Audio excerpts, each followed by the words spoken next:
이시안의 읽은 척 책방.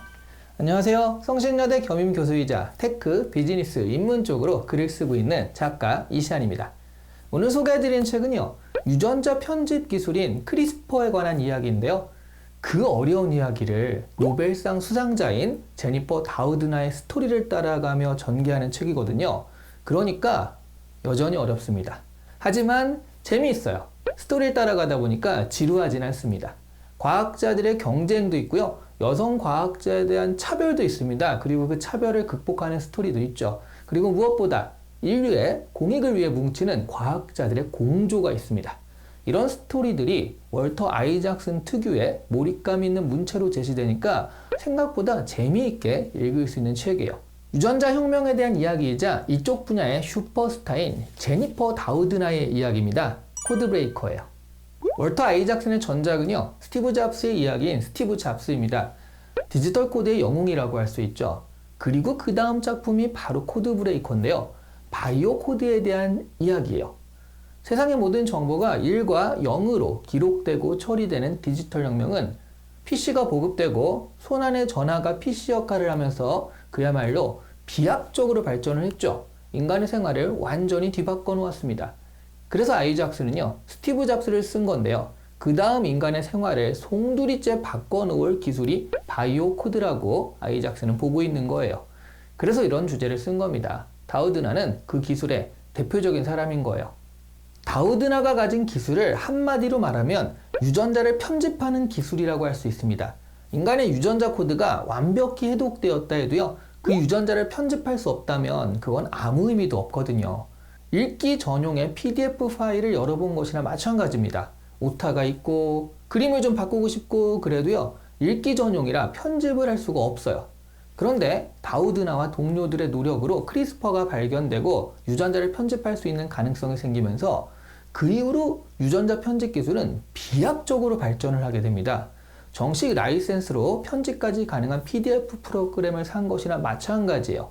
모든 문서를 편집할 수 있고 심지어 창조할 수도 있습니다. 이게 지금 인간이 할 수 있는 일이에요. 그렇다면 유전자 편집 기술이요, 사람의 키를 늘려주기도 하고 지능지수를 높여주기도 할까요? 어디까지 그 기술이 와 있는지 이 책을 보면 알 수가 있습니다. 월터 아이작스는 전기 작가입니다. 보통은 한 사람의 인생을 따라가면서 이야기를 시작합니다. 그래서 이 책도 다우드나의 어린 시절부터 이야기를 시작해요. 제임스 왓슨의 문제적 저작 이중나선을 읽은 다우드나는 생물학에 대한 관심을 가지게 됩니다. 사실 이중나선 자체는요, 전혀 문제적 저작이 아니에요. 유전자 구조가 이중나선 모양이라고 밝힌 과학자들의 이야기인데요. 그러기 위해서 일어난 경제, 속임수 같은 과학자들의 인간적인 모습들이 같이 나와서 상당히 재미있게 읽히는 책입니다. 이 책은 오히려 과학사의 명작에 가깝고 제 시안 책방에서도 예전에 소개해드린 적이 있습니다. 문제가 되는 것은 제임스 왓슨이에요. 지속적인 우생학적인 발언, 그리고 인종차별적 발언 때문에 미국에서도 명예를 박탈당한 상태입니다. 그래서 책의 저자는요, 지탄받는데 책의 내용은 훌륭할 때 그 책을 어떻게 대해야 할까 하는 문제를 제기하는 상황이긴 하죠.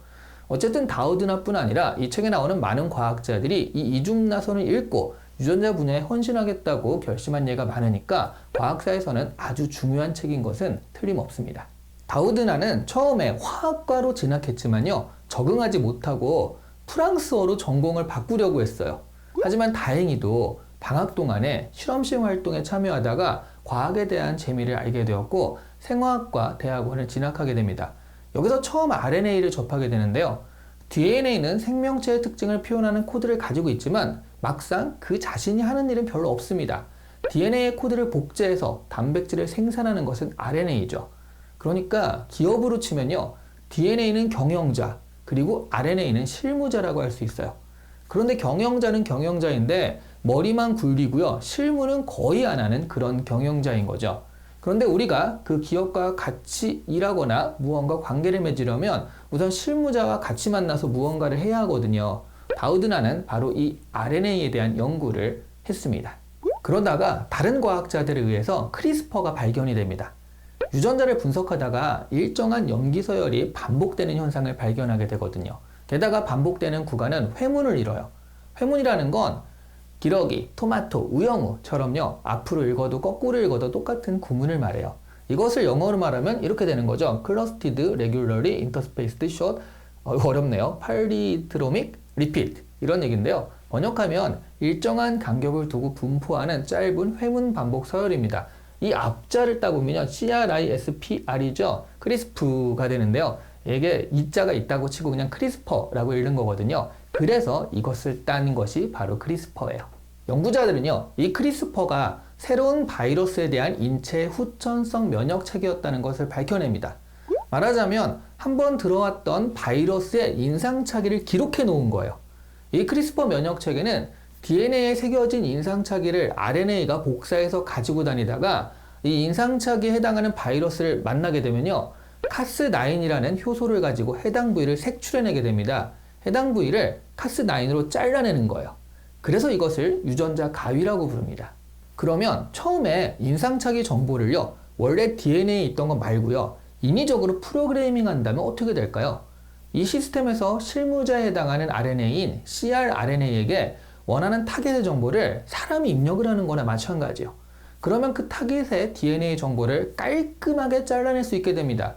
다우드나는 가이드 RNA를 만들었고 여기에 카스9 효소와 같이 결합하면 원하는 부위의 DNA를 절단하고 거기에 대체해서 새로운 DNA 코드를 넣을 수 있는 시스템을 만들어내요. 쉽게 말하면 유전자를 조작할 수 있게 되었다는 이야기예요. 바로 이 공로로요, 다우드나와 동료 연구자인 샤르팡티에는 노벨상을 타게 됩니다. 이들의 논문은 2012년에 발표가 되었는데 그 이후로 엄청나게 많은 연구가 이루어져서 지금은 훨씬 더 정교하게 DNA를 편집할 수 있습니다. 유전병 치료도 어느 정도 이루어지고 있어요. 하지만 2018년에 중국의 한 연구자가 생식세포 유전자를 편집하면서 돌이킬 수 없는 강을 건너는 사건이 일어나게 됩니다. 생식세포 유전자를 편집한다는 게 무슨 뜻이냐면 자식에게 유전될 수 있는 특질을 건드렸다는 거예요. 만약 이런 특질이요, 지능이나 키, 외모 같은 것으로 확장되게 되면 그야말로 부의 특권이 유전자에 심어지게 되는 겁니다.